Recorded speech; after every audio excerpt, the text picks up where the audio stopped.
So it's a presentation is very small. It's called Rejecting Racism, Misogyny, and Fascism is Patriotism. Getting comfortable with being uncomfortable is necessary for you.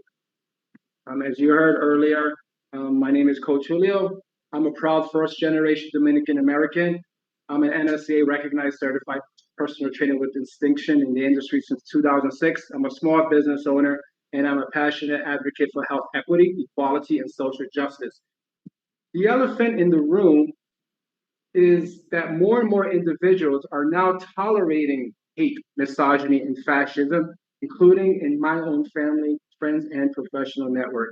This is all being amplified by the former president, elected leaders, and allies. Here are three of many, many examples.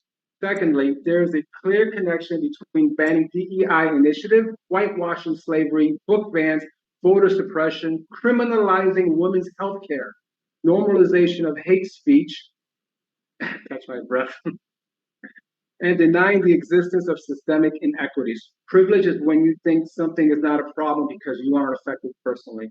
As I see the attempts to normalize misogyny, I saw the need for me, Coach Julio, to learn more about its roots and how to overcome it. I would like to briefly share a few quotes from Cornell University philosophy professor and author of Down Girl, The Logic of Misogyny, Kate Manne. When people are attached to positions they believe are their birthright, you get huge amounts of backlash. When men think women are taking opportunities and privileges away from them, when they think women are challenging their male dominance, you get backlash.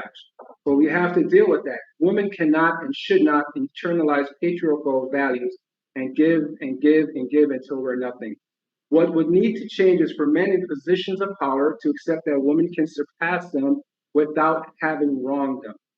I also hope you do not stop with this campaign and continue on with what is close to your passion.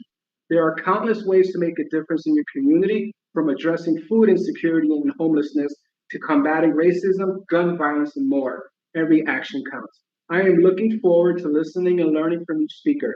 To those who are not speaking, your presence speaks volume. Thank you for getting off the sideline and for your platform to lift voices of those who do not have one. Dr. Martin Luther King Jr. said, "There comes a time when you must take a position that is neither safe, nor political, nor popular, but he must take it because conscience tells him it is right." Our collective voice, expressed through voting, my friends, will shape a brighter future, one where compassion, empathy, and unity prevails. We are not going back.